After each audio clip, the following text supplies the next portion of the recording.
I had at least like 40 tickets, and they were all flagrants. They were all fighting. They were all disobeying a direct order. It was a lot, causing a disturbance, causing a riot.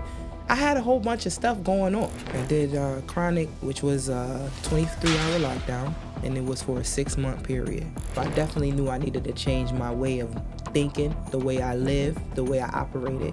And I started to know who I was. I learned who I was when I was in there. Out of the 10 years I was in there was 2 times that I've cried like that and just bawled.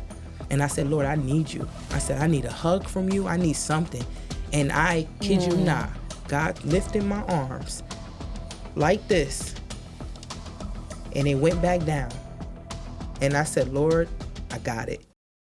We go through life not knowing what others are going through.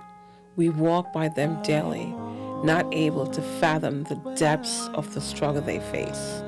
I am Tamara Gordon, and this is Tea with My Sweet Gratitude, a safe space where I'll be having unfiltered conversation with ordinary people with incredible stories and life experiences. Not only will I be speaking with others while they share their story, I am privileged to share my remarkable story of motherhood, wrongful imprisonment, and the wisdom I've gained and the journey to self-love. So stay tuned to this channel and let today's conversation begin. Sweet gratitude shining down on me.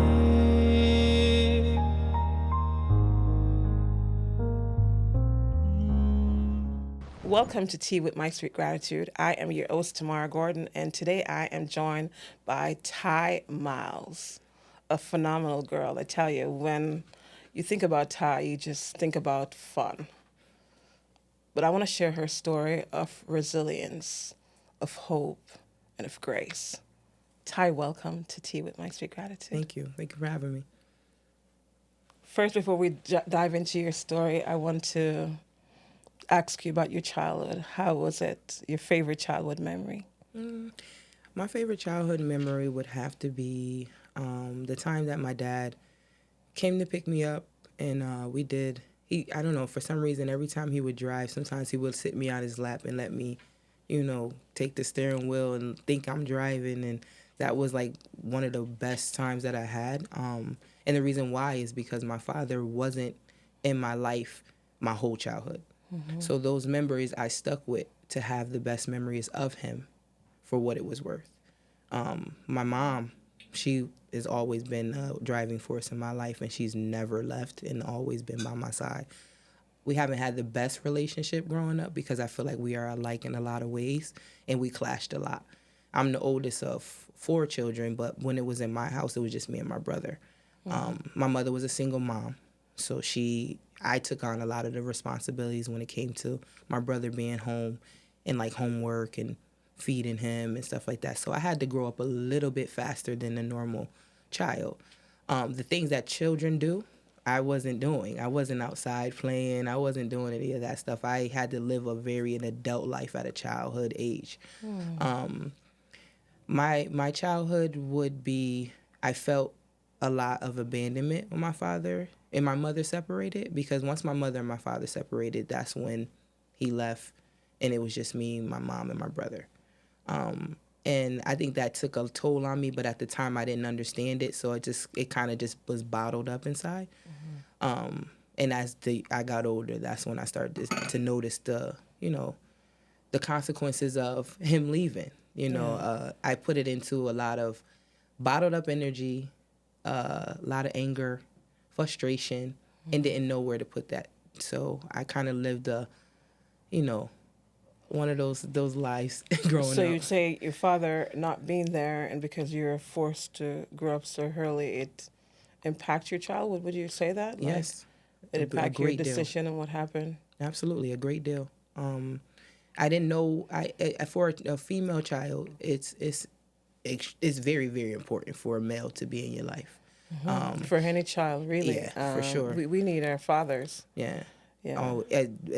For me, I think as a female growing up in this world and not knowing the difference between how to treat people and how not to treat people, I lost that when I should have had that. Yeah. And especially being abandoned, I felt like I was keeping people in my life that I shouldn't have been keeping in my life because I didn't want them to leave. So that started a whole bunch of untoxic, like very toxic situations after. Yeah. Yeah. So that experience really drive you down a trap hole. So let's talk about that and what lead you. Okay, so like I said, with him leaving, the abandonment, it built up anger, it built up frustration. So I became a fighter. Everything was my number one emotion that I was so keen to was anger because I didn't understand what the other emotions were. Although I felt them, those wasn't the driving force in my life because I felt like I needed to protect myself. I needed to protect myself. I didn't understand why, but I felt that it was better for me to be angry and push everybody away so I didn't have to, deal with emotions. Emotions wasn't the best thing for me. Emotions I still struggle with today, although I'm better with communicating with communicating them, but I'm not that great with communicating when I was younger, so I fought a lot. Fought for attention. I fought for love. I fought for, just being heard, just being seen. That was my way of expression. Instead of having a conversation, anger was the first go-to. And that led me down a road, a drastic, very, very, very, detrimental road. Dark place. Yeah, very much so. So let's just jump right into it. Sure. 12 years. Yeah. 12 years, 12. Tye. Yes. Wow. I had 18 years suspended after 12 with 5 years probation. It was 18. 18 was the number one number. That was the head number, but I had 12. I had to serve 12 out of the 18. Oh, wow. Yeah. I didn't know that. Mm-hmm. We spent time there, and I didn't even know because nobody asked. Nobody pried. I did not I like pry. that. Nobody Yeah. pried because people were still going to court and stuff like Yeah. that. I didn't know that. And I enjoy the fact that I would rather meet somebody and just meet them for who they are. I didn't want to know what they were there for Yeah. because I didn't want it to taint what I felt about them. Yeah. So I gave them that benefit to be like, oh, just show me who you are, and then we'll go from there. Yeah. Because then a lot of the times I came home and I looked up people and I was like, wow, I didn't even know that person did that. Yeah. I would have never imagined. Yeah. But people are not their crimes, Yeah. and you don't know why they do what And they you don't do. even know what the people write on the internet, too. That's true. So that's what another I'm saying. thing, So it yeah. could be fake news all day. So Yeah. for sure. So tell me about it, Tye. Okay, so at the time I was 20? Yeah, 20. I got into a relationship. Most of my issues was relationships, toxic ones. And I had a fight with another female. She considered herself a stud, as you may say. And I don't know, she just wanted my life. She wanted my girl. She was digging your girl. Yeah, she was digging my girl, my car, my kids. She wanted the whole thing. And Yeah. for me to be so young and have that Yeah. to somebody else, it's like, wow, so, and I befriended her, you know what I'm saying? Because I felt like she was cool. I didn't think nothing of it. She would go after my girl every time I'm not around. And then my girl would come and tell me, like, such and such is bothering me. So every time I go out, she's saying this and this and that. So I ain't thinking of it. I'm like, the girl drinks. She's probably drunk. Don't worry about it. I ain't think nothing of it. She tried to come in on Until- your territory. Until it got to a point where my girl would come to me and was like, okay, why aren't you defending me? Are you scared? And I'm like, I'm far from that, hun. But I'm just trying to give her the benefit of the doubt. When you're drunk, sometimes you do stuff that you may not have done when you were sober. So she was like, no, it's a constant thing. So the opportunity I did get to approach this girl, I went up to her very calmly. It wasn't like an argument or nothing, but because she was drunk, she was already irate. So we get to fighting. And she ended up hitting me on the side of my eye. And I didn't even notice until I got home the extent of my eye was dripping blood. So when I got back to the house, my girlfriend saw me and she's like, oh my God, what happened? I'm telling her. She's already automatically, my girlfriend's Jamaican, she's already ready to go out there and handle business. And I'm like, well, we got the kids. Didn't anybody think about the kids? So I'm like, well, I'm thinking about the kids. So I had to get somebody to babysit the kids first before I go out there and do my thing. So I finally do that. I get outside. Shouldn't have brought a weapon. I brought a weapon just for protection. Didn't know the extent of how far it was going to go. I get out there. I see the girl. I see my girlfriend on the corner talking, calling all her friends and all of this and this and that. At that time, I think that, and this is being told to me because after that point, I You had blacked blacked out. out. I blacked out Absolutely. because I saw the girl coming and approaching us. And immediately I had to protect not only me, but I had to protect my girlfriend. So me as a protector and a territorial person, I immediately went into, I had to do what I had to do. And that's not what I had to do, and I know now. Yeah. But I felt Well, in the you felt moment. that in And that you bring a moment. weapon to something, you're going to use it. Yeah. You get what I'm saying? So at that moment, I ended up stabbing the girl. Stabbed the girl 5 times. Wow. And she was actually trying to get away. And this is what, I ended up stabbing her twice in her back when she was getting away. So it made it seem like she was trying to leave, and it was like I kept on going. So after that, my girlfriend does what she does. Her friends come, they take me away. What I should have done was went to the hospital, but I didn't do that because that right there would be me trying to accept the wrong that I did without having any consequences. You were scared too. I was shook. Yeah. I was so scared. Like, that's a scary moment. Right. So we get rid of the weapon, we get rid of everything, and then she goes to the courts and she makes a big stink out of it. They find me.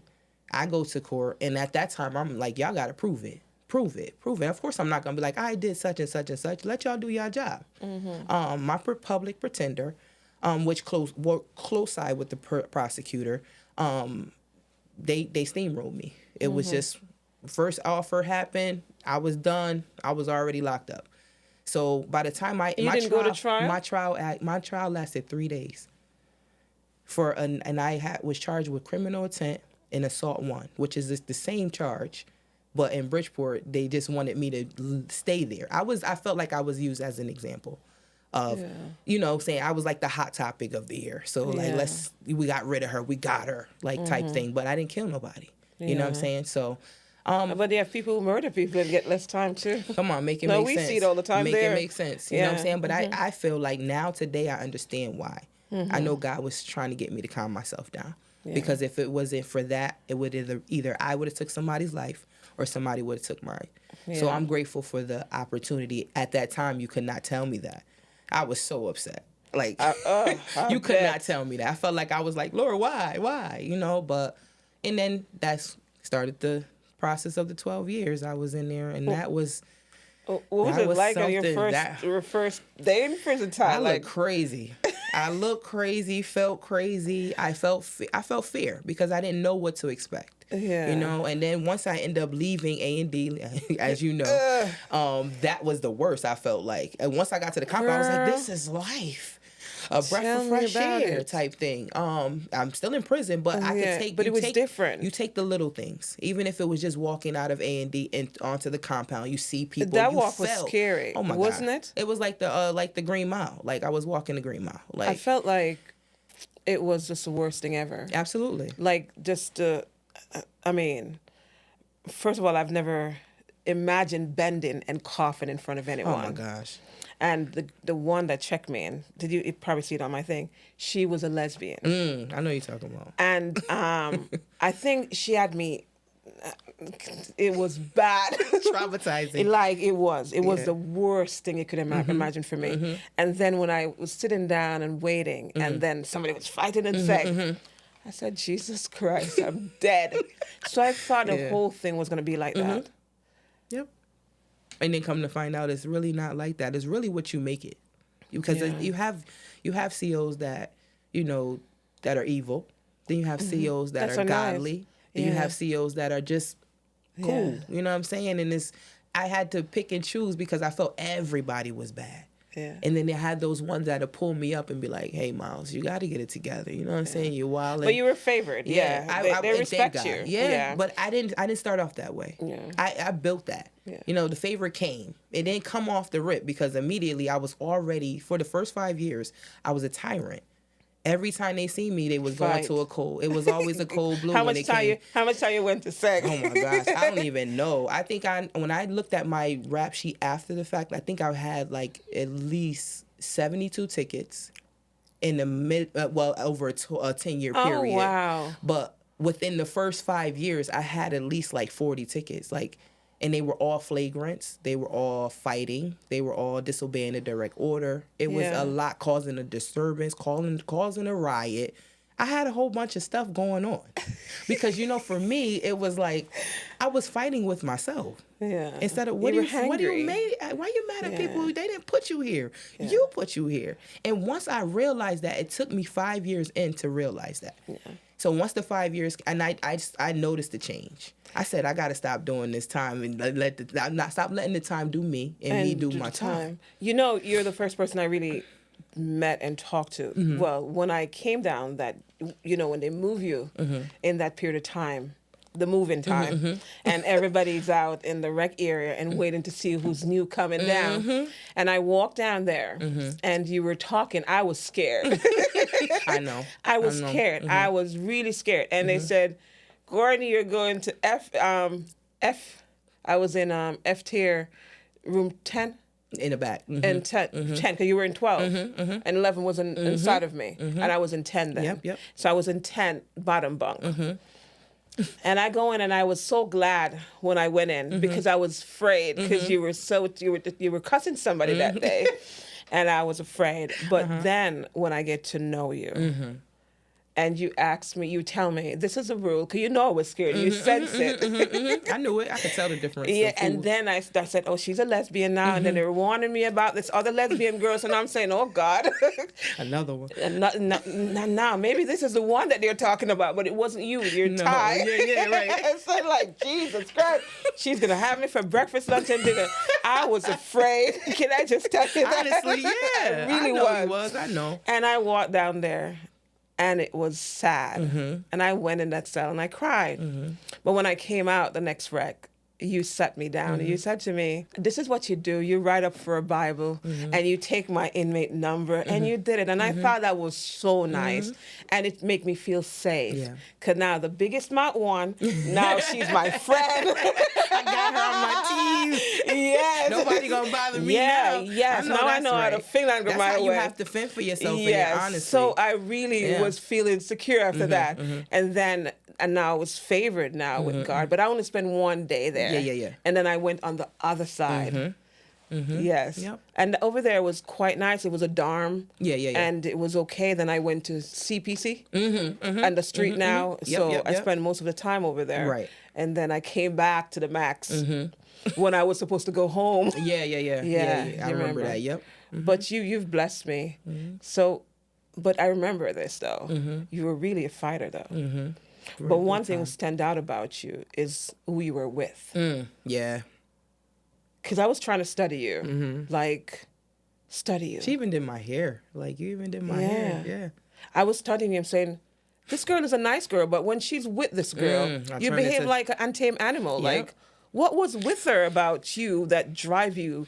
So, you know what it is? I felt like, because I told you I'm a protector. I am a protector before anything. And I know that she knew that. And a lot of people knew that about her, too.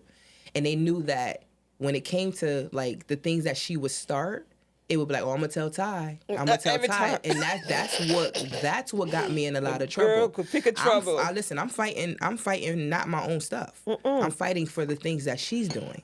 Because they already knew. There was people that would go and try to talk to her and would, like, they'd be like, nah, wait, that's Tye. That's Tye all day. Like, you don't want to hear. Like, it would get to that point. And I think she took advantage of that. You know what I mean? The fact that I was the fighter that I was, and it looked like, oh, she's fighting over me type thing. Everybody think that. But come on. You know what I'm saying? She wasn't like at all. She's not still. She has it's her spirit. It's her inside. Her inside is messed up. You know what I'm saying? And I know that people have trauma, and I know that she comes from things, but the thing about it is we live in our truth. So we say exactly what we actually been through. She's telling this story that she believes in her head that is not true. You don't have any children. You don't have none of the stuff that you're telling these people. And they come to find out, I don't know you, so I'm going to believe what you tell me. You know what I mean? I don't know you on the outside, so I don't know if any of this is true. And then people are going home Googling you and finding out that it's not. So which one is it? So I was in love with it. Did you came home before her? She came home before me. But then, people was going home that knew me, was letting me know, like, Tye, that's not true. Yeah. So did you date her at all when you came home? No. I did speak to her. She called me. She called me. She found me when I was in the halfway house. and I got all these clothes and stuff for you, yada yada. And at that time, I'm like, okay, perfect, because I do need this stuff. I'm not gonna front like I don't. And never seen her. Never. So everything that she says is like lies. Yeah. So I just don't even, That's why I never favor her at all. Yeah, a lot of people don't. I would stay away because of her, because I didn't understand. It was something about her. It was something about her, and I couldn't pick up. She had this spirit that it's like demonic. That part. And I just couldn't connect it. Every time I would go close, and I would help a lot of ladies there, but it wouldn't. Yeah. It wouldn't just bring me to her. Yeah. And she came after me. I came to her tier, and she was with somebody else that went home, and I didn't even look twice at her. She's a beautiful woman, but I didn't look. Was she a lesbian before she go in? Or I don't know. She said she was, but come to find out she wasn't that either. So I don't know. So you were with a fae? I was. She conned you. And she did. She did. And she, Tye that literally get conned in prison. I got conned. In prison. I did. I really did. And I was with her for like 4 years. For real? Yes. Wow. She said, for real? Yes. Wow. 4. And fight all the time for her? I got sick of it. And then the one time she get into a fight, they tell me, they couldn't wait to come tell me, Tye. When I was insane. They was like, yo, your girl got beat up in that bathroom back there. I said, for real? I said, all that mouth you got. So when I saw it, I said, all that mouth you got, you can't even fight? Of course you can. So that's why you got me over here beating everybody up for you? Yeah. She was like, she didn't want to say that though. She ain't gonna admit that. Oh, yeah. I don't. No, you didn't. You was choked in the Puerto Rican princess. Yeah. You like that? God, I did. At the long time. hair. Oh yeah. I give it. She's beautiful. You know what I'm saying? But her spirit isn't. Yeah, she was a pretty face with a ugly heart. Very much so. She was bitter. Yeah. Yeah. She didn't serve you. When I was thinking about you for the podcast, I was telling Tamika, I don't know where to place Tye because I really didn't get to know you outside of her. Right. And I try to stay away because of her. For real. A lot of people did. People are like that. And Tamika was saying, it's because of her. And I said, I know, but I don't know if you were with her. Yeah. So I stayed away. But I know she'd been back. She's still in now. Yeah, she's in there. She got 6 years now. Oh, wow. After doing 8. And went back. Yep. Yeah. And she did, really, really messed up too. Pushed her mother down the steps. Her mom? So if you can't respect your mother, you can never respect nobody. Oh, she's not going to respect yours? Oh, yeah. I didn't know none of that. We don't have Google. We can't Google nobody. So we have to just go off of what they say. Oh, she sold me a dream. Oh, my God. A pipeline, huh? Hi, I'm Tamara Gordon, and we are inviting you to be a part of our growing community of strong, resilient women. Follow us on our YouTube and TikTok channel at Tea with My Sweet Gratitude, and don't forget to listen to us on all major audio platforms at Tea with My Sweet Gratitude. Subscribe, and you will never miss an episode of empowering story and healing wisdom. So join me with a cup of tea as we embark on this journey of gratitude, healing, and hope together. Thank you. What would you say was the most difficult time you spent in prison, like while you were there? When I was in segregation, chronic. I did chronic, which was a 23-hour lockdown, and it was for a 6-month period. And I did that 6 months? Twice. In seg? Twice, yeah. How? Yeah. So when they say you're a chronic discipline person, that means that you get a certain amount. I don't understand that. How does that work then? Okay, so a chronic discipline person meaning that you get in trouble often.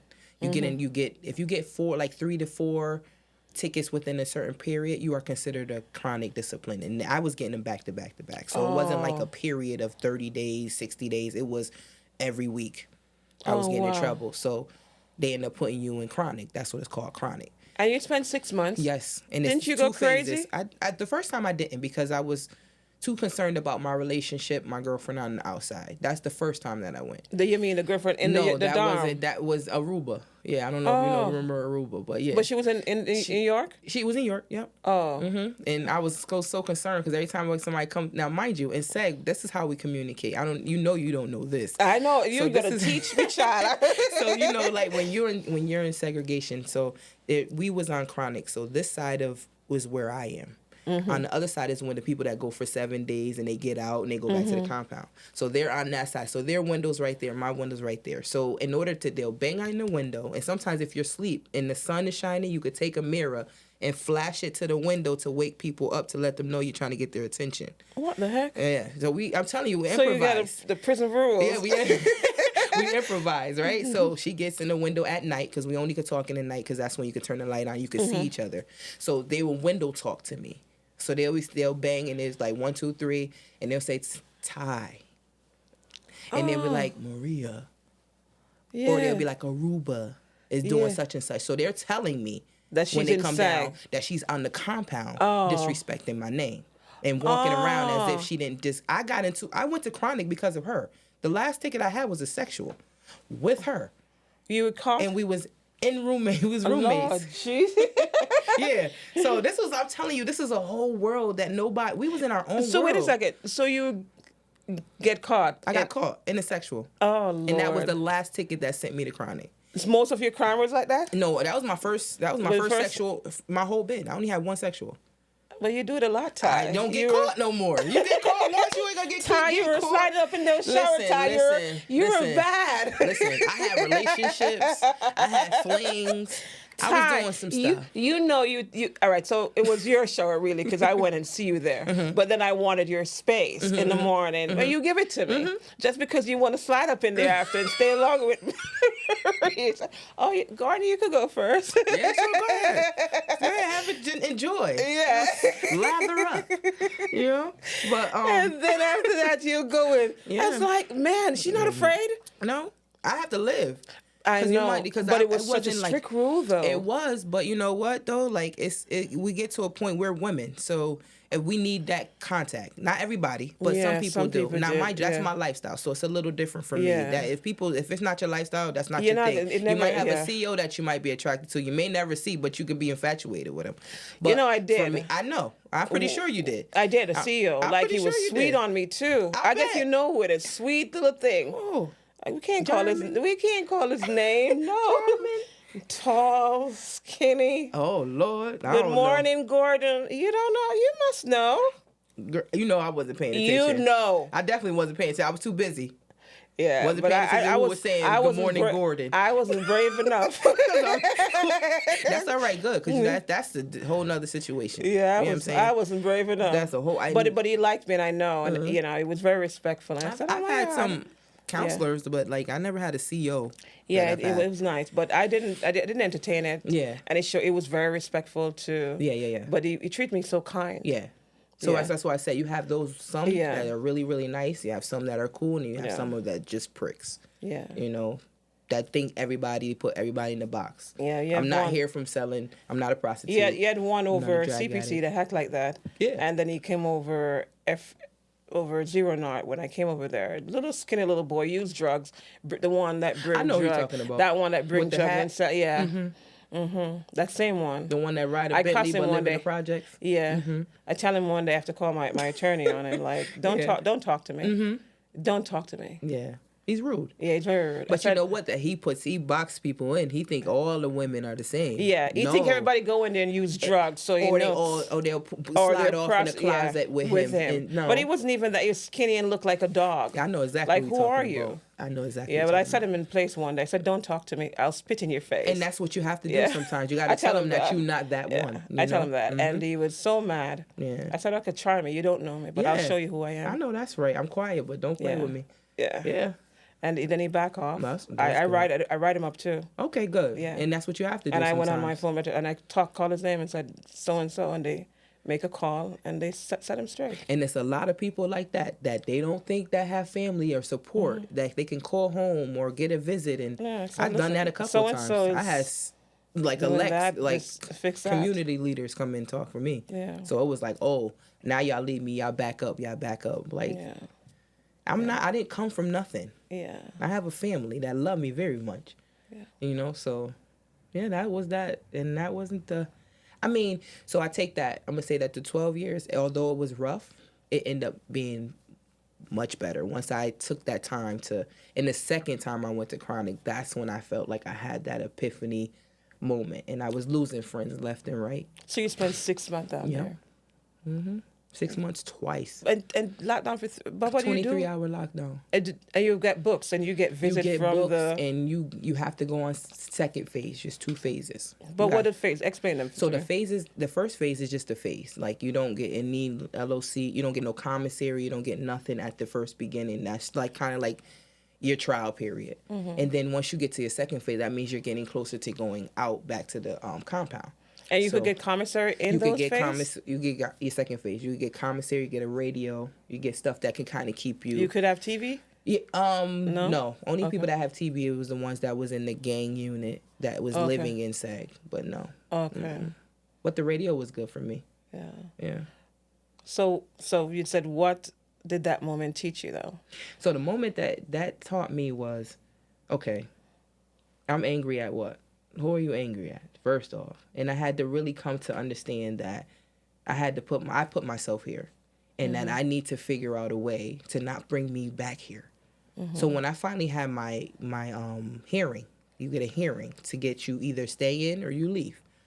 It was my guy, Captain. He ain't there no more, but he was my guy. He was to others. He was handsome. It was a couple now. I don't know which one think I'm talking about, but S. nope, Not him? No, I like way S. back when. Yeah. So when I was in there, it was another one.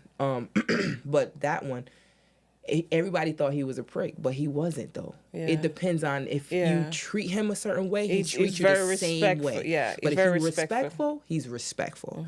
And I went there. I was the first person. He said, "You're the first person that came to this hearing with a paper of all the things that you want to talk to me about." He said, I'm more than welcome to hear. Please explain. And I explained myself. I advocated for myself. So that's one thing that I learned that I never could do before. Yeah. I couldn't advocate for myself. Coming from a childhood of a very dominant mom Yeah. and a distant, Yeah. not there father, that was tricky for me. So advocating for myself, it was like I got to a point where it was whatever you want, hey, that's the way we're going to do type thing. But I advocated for myself because I just wanted to get out of there for one.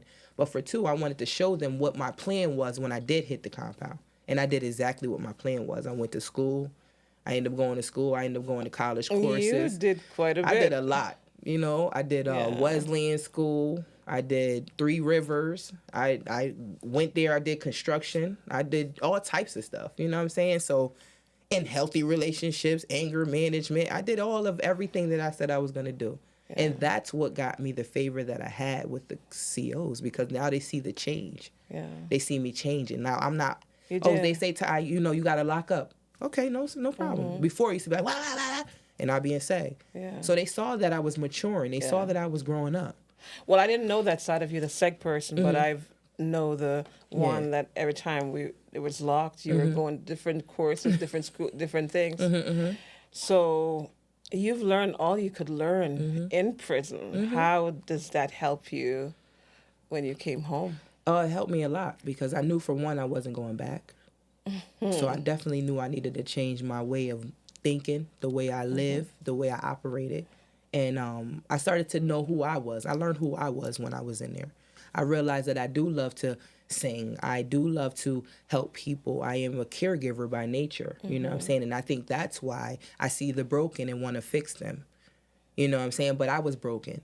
So I had to fix me first. Wow. So that's what I did. I even went on a spiritual sabbatical pretty much when it come to Reverend Barnett. Reverend Barnett was my go-to. I know. And she loves still is, you. still tonight, till this day. I talk You to her all talk the to her? time. Absolutely. She's still there? Yeah. No, she's retired. Okay. Yep. And I love her to death. You know And what she I'm really saying? do love you.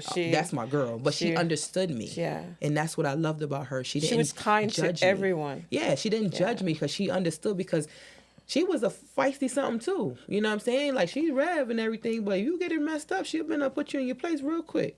And I be like, okay, Rev, like that, But it was what we needed. We needed that motherly figure because she was a mother, and she always led with that. And at that time, my mother I could talk to my mother on the phone, but I didn't have her physically. So I felt like she was standing in the gap for what I needed from my mom. And I could call my mom and talk to her, but I go to Rev and be like, So it was, I don't know, it was just a wonderful experience. And I said to myself, I'm going to go home and I'm going to do something with myself. I'm going to go home and I'm going to change the narrative of what people think that I am because I'm not that person no more. Yes, I used to be that person, but I'm not that person no more. I don't have to fight Yeah. with my hands now. I can fight with my knowledge. I'm intellectual. We can have that conversation today. And since I've been home, I've been in therapy for 4 years and been doing great. And now I could communicate and articulate myself without feeling like I have to fight you to get you to understand me, because that's not cool. This episode of Tea with My Sweet Gratitude is sponsored by My Sweet Gratitude Cosmetics, your go-to for affordable luxury that celebrates your healing journey. With quality handmade products made with rich, creamy, moisturizing ingredients and a special customized blend of herbs that will leave you looking, smelling, and feeling absolutely beautiful. As a listener of Tea with My Sweet Gratitude podcast, you could enjoy a 10% discount by using code T at checkout. Visit our website at mysweetgratitude.com. Thank you for supporting Tea with My Sweet Gratitude. We will see you soon. What does that sound like, changing the narrative? Give me an example. So changing the narrative. So because I was in there and I knew when I came home that was going to be a block. I was blocked on a lot of jobs. I was blocked on a lot of opportunities because it wasn't that I was incarcerated. It's what I was incarcerated for. And because I wanted to go into these caregiver fields and taking care, it was almost like, oh, wait, hold up, but you was in attempted murder. Oh, my God, that type of thing. So it shocked people. Yeah. But I was prepared for that. I went to classes to talk about these things at these interviews so that we could talk about it real quick, but then I'm going to change it around. However, this is what I've been doing up until this point. So what I did was I've been going to counseling, like I said, and I've been, now I'm a PCA. Now I'm a doula. You know what I'm saying? Now I'm a community health worker. So I'm doing everything and taking that fighter spirit, but I'm fighting for the underdog. Yeah. I'm fighting for the ones that don't have a voice.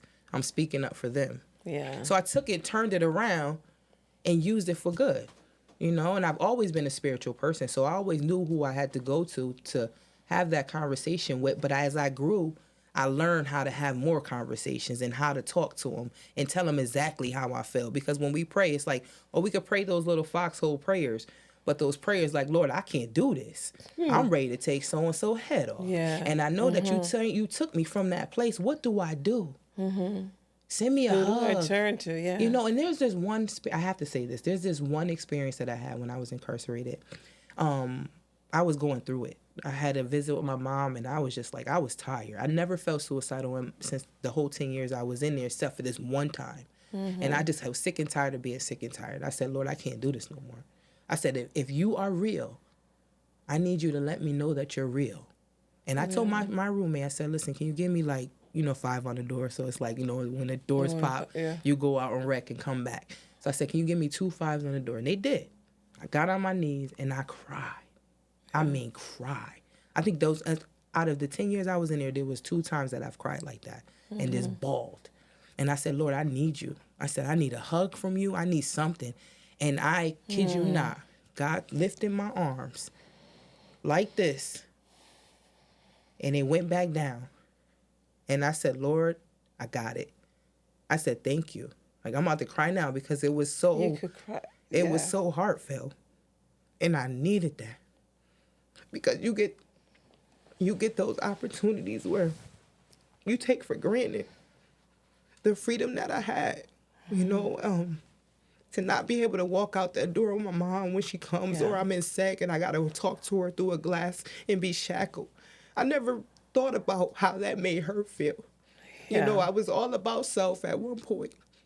And I just thank God that he was able to do that for me, because he basically told me, like, my child, I'm here. I've been here. I ain't going nowhere. Yeah. And that hug was like the best hug that I could ever have from anyone. It was different. And I felt it. Yeah. And that's when I made the change. I said, Lord, I'm going to do what I got to do. And held you close. And I said, Lord, I just need you to just keep me as much as you can. And I said, just keep me from being who I used to be and just make me better. And he has done that. Yeah. He has done that. So I cannot forget about him. I cannot give him his praise. I want to say something to you. But that's the side that I like about you. If you even inquire when you were singing. And now that you said that, now I know how deep you felt when you always sing this song. God mercy kept me, so I wouldn't let go. It would echo. Even after I leave the prison, I would always hear your voice. I'm here today because you kept me. I'm alive today because you kept me. And I know it had to come from somewhere because it was deep, Tye.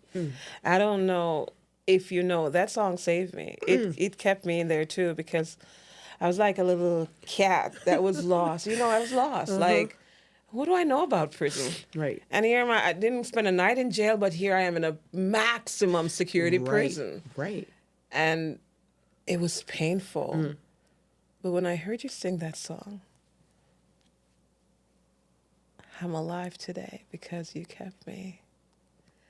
And every time I'm studying something, because you know I'm always studying. Yeah. And I would take a break and or hide away because I didn't want to talk or counsel with anyone. And I would hide away. And I would hear you sing that song. And I would say, Tye, sing the song for me. And it's because I know it was coming from a painful place. Because you meant it, Tye. I did. You're strong. Thanks.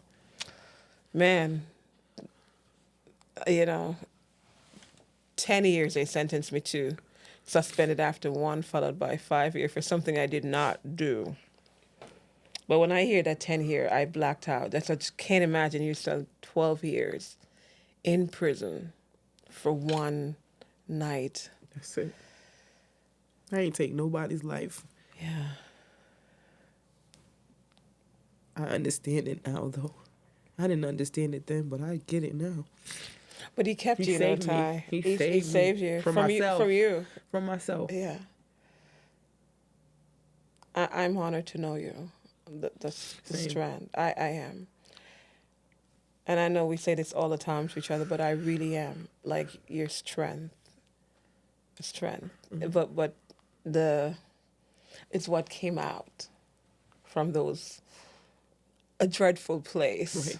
Is the woman that, with all the struggle, and it's not easy, and you walk in today with a picture on you, one of our friends that we've lost, and one's in a hospital now, and you're feeling that pain, but you're here. Yeah. Prison is tough. It's tough. I have a bunch of questions in my head, and I want to ask, but I don't know, man. I'm stuck right here. I understand. I'm stuck. I'm honored. I'm so honored. No, thank you. I thank you for giving me this platform to be able to express that part of me in an open sense. Because we talk about it, but Yeah, we should come back because my head is messed up. I have a lot. Yeah, my head is messed up, and I don't get want it. to be broken. And sometimes and it's God okay. leads. God Yeah. leads. We have to follow. Yeah. And sometimes if it's that way, it's that way. He led it how it needed to be led. I will always come back. You know that. Always. I have no problem with that. What if I told you that your darkest trauma are the gateways to the deepest form of self-hate, but through it you can find healing? Would you believe me? I am Tamara Gordon, and I help women through their most severe challenges with the power of empathy and sweet gratitude. As a wrongful convicted woman, I survived prison only to find my greatest calling to date. After mentoring and ministering to hundreds of women behind bars, I realized that there are 3 critical things my dear sisters need to become whole: love, safety, and most of all, community. Join me and hundreds of other women on this challenge.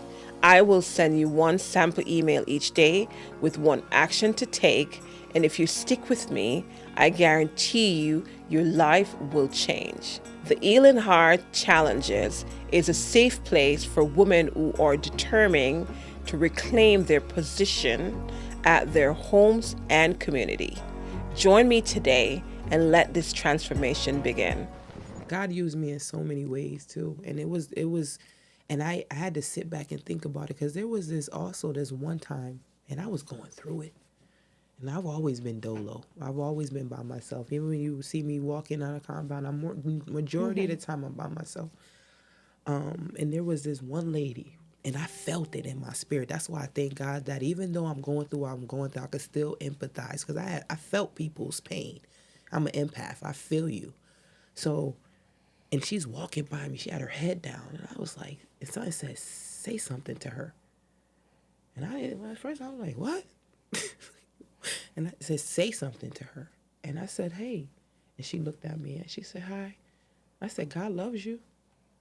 Pick your head up, love. Smile. And I just kept walking. That lady came back to me the next, I think, service, next church, Sunday. And she said to me, do you know what I was going back to my cell to do? And I said, what? And she said, I was going to hang myself. And I said, what? And she said, but God. She said, thank you so much for that. And I said, man. You know, what people don't realize is the connections that you forge in there. On the upper tier over my room directly, there was a young lady that was there, and she didn't have much, and I would always give her things. Mm-hmm. Remember when I assumed that job, and because I wanted to, when their machine broke from upstairs, Okay. and we were helping them to wash their clothes. Okay. So I would just give her stuff. You know, I was like the bodega. Yeah, you was. I always have everything. And so I would give her stuff, but I was just giving her, because I didn't understand. Mm-hmm. But I was saving her, and I was giving her a book to read and stuff like that. Mm-hmm. And one day she said to me, I wanted to kill myself, and your words stopped me from doing that. And it was her in the face, and I realized I have an impact. And that's when the prison ministry really started. Yep. It was right on F there, right there. Yep. And, you know, I was talking to them, but I was healing because I was afraid. Yeah. And I was healing at the same time. Yeah. And it was truly blessed. And when I came home and started the prison ministry, and I'm getting a letter that, you know, your letter stopped me from killing myself today. I remember a particular person, and she said that to me, and it stopped me for a week in my tracks. I couldn't do anything. I couldn't write back the letter. Mm-hmm. And it was so sad to me, and it broke me. Mm-hmm. That a few little words that you could say to a person can change their outlook. Absolutely. And I was questioning God, why would you want to give me a prison ministry? I don't have time for that. Mm-hmm. But I was cut out for that, Tye. Yep. Yep. There's people that only I can reach, and I understand that very Me too. Clear. Me too. Day by day. Mm-hmm. So my pastoring does not look like it looks like for everyone. It's international. But I'm telling you, what I do, it's a very intricate part of God's plan. Absolutely. And I love it. It's just a word. Yeah, absolutely. And that's what you have. You see, we carry something, and the devil want to steal it. Oh, yeah. Oh, yeah. I was in a relationship with the devil. Yeah. And he was trying to kill, steal, and destroy. And he almost did. He almost did, but he wasn't going to take me like that. She wasn't going to do it for sure. You were going to fight. Fight to the end. Listen, why stop fighting now? So, what's bringing you joy right now, Tye? What's bringing me joy right now is my relationship with my higher power, like with God, where I am today. Because I know, I've seen, and I will see the wonderful and miraculous things that he has done in my life. I mean, he took somebody that you couldn't tell me I would be where I am today. Mm-hmm. Because I didn't see any of that. Yeah. I didn't have time to see what my future was like. I felt like I was going to be this fighter for the rest of my life. And if somebody took me out, oh, well, that's the attitude that I have. Yeah. So I'm thankful and joyful for God's mercy and his grace. And I pray every day to never take it from me, because I don't know where I would be without grace and mercy. What are you excited about for the future? I'm definitely excited about the things that I do have prepared. I am a little stagnated in a way, but I am very excited about, doing a podcast myself. Yeah. Also starting my business, which I'm in the process of doing, which will be a cleaning and a laundry service. Well, you're doing it. Yeah, so I'm just I don't know, but It's a lot to be excited about. It is a lot to be excited about. But I have some plans that I'm trying to put into effect. Like I said, I want some women support groups, because I noticed that a lot of women have no problem talking to me and expressing themselves to me, and is very open with me. Yeah. And I feel like I want them to have a place where all of us at once can just share our stories and just we'll have continue a good to time. tap into that and Yeah, see. you already know. Yeah, We talked about that yeah. for sure. So yeah, I'm grateful for whatever God has for me. Whatever God has for me, and I'm learning to put myself aside and letting him do his thing. Amen. Yeah. Amen. Thank you so much, Tye, for sharing your powerful story. Thank you so much for having I me. really, really do appreciate you. It's not, for me, podcasting is not just about talking to someone, but talking to someone with something inside of them Absolutely. that could help people. That I am meant honored to something. have you here. Thank you. Well, that's it today for Tea with My Sweet Gratitude. I hope this episode finds you in a place of healing. And I just want you to know that just like Tye and myself and so many others, if you're feeling lost and in a lost place, there is hope and you can find healing. I hope this conversation brings you a sense of peace and hope. And if you find this episode helpful, please subscribe to this podcast and leave a review. Your feedback helps us reach more women in need of healing. And remember to follow us on social media at Tea with My Sweet Gratitude for update and community support.